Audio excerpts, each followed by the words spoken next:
I just wanted to make a quick PSA video because 17Lands are adding a new feature and they're also making some older paid features available for everyone for free. If you're not aware of 17Lands, I've already made a guide video on how to get started with it, how to use it to help you out, and you can check that out here. So this new feature is called Deck Similarity Search, and I'll go into that at the end, but first I want to cover what is free for everybody. This is the normal card data view that you're probably familiar with if you've used 17Lands before. If you hover over a card, you'll see some simple data about it like game in hand win rate, ALSA, etc.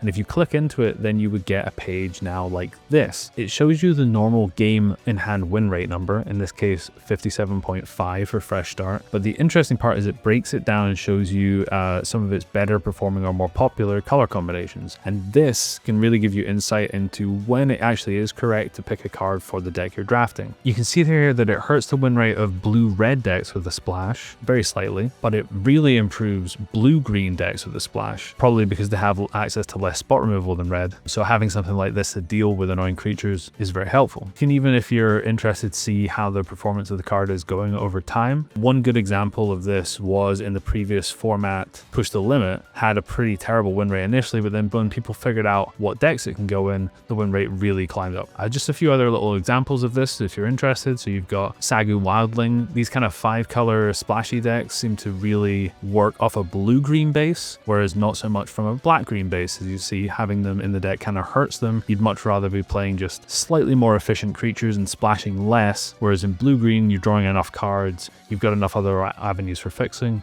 that maybe going 5-color is fine. And Wingblade Disciple, very good card. It's even better in a more blue-red, probably tempo-y style Jeskai deck than say like a blue-green, more ramping deck, because it doesn't quite make as good of a use of the strengths of the card. And now moving on to the new paid features, if you subscribe for I believe it's $5 a month on Patreon, you get access to certain premium features. And this one here is the opportunity to look at similar decks. So this is a list that I managed a trophy with recently, a slow, kind of greedy, mostly Sultai list with a little bit of white splash. Here we can click in to see similar decks, and these are people of various different ranks who have drafted decks that have a lot of the same cards. If I hover over these decks, you'll see on the left they are highlighted in blue cards that they also had in their deck. So it's maybe like, you know, half to 2/3 of the cards are the same. And you can see in general most of them didn't do so hot. They've got like 1 5 win, no 6 wins, no 7 wins. I do think that this list was quite light on threats. I actually made a full video going over it on the channel if you want to look at it. But what's interesting here is that you can be like, okay, let's have a look at this person who went 5 wins. You can click in and you can see the whole deck. You know, you can see the full draft, you can see all their picks, you can go into it in step-by-step detail and just see like how they navigated the draft and whether you would have done the same or not. How did somebody end up in this position? It's very helpful. But one of the quite useful quick and dirty features you can do here is if you go into card statistics,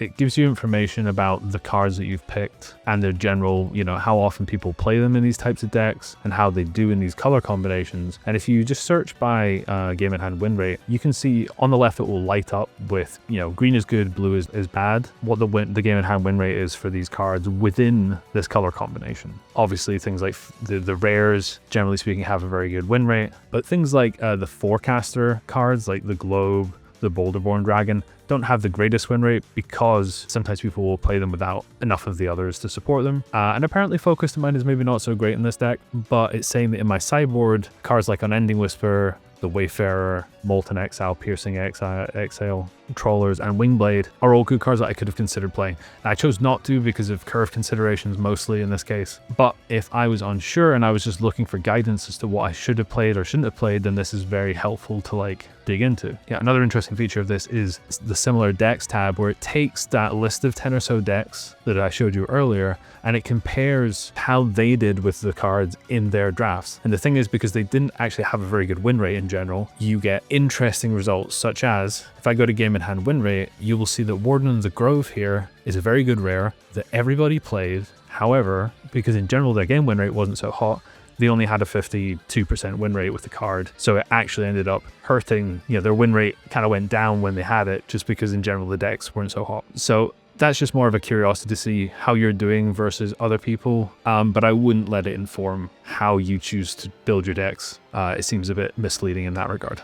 Definitely the matching colors is a quick and dirty way to be like, did I build my deck correctly after I drafted it? Should I have put these cards in the sideboard into the main deck? Should this have made the cut or not? I don't know. Instead of you having to go through card one by one, you can just see all of this very easily. So let me know what you think about the new features. If this is something you think would help you out, if you've given it a go, please subscribe if you like more updates like this. I'll be more than happy to keep you up to date on any news regarding 17Lands or other arena features. And I'll see you next time. Bye.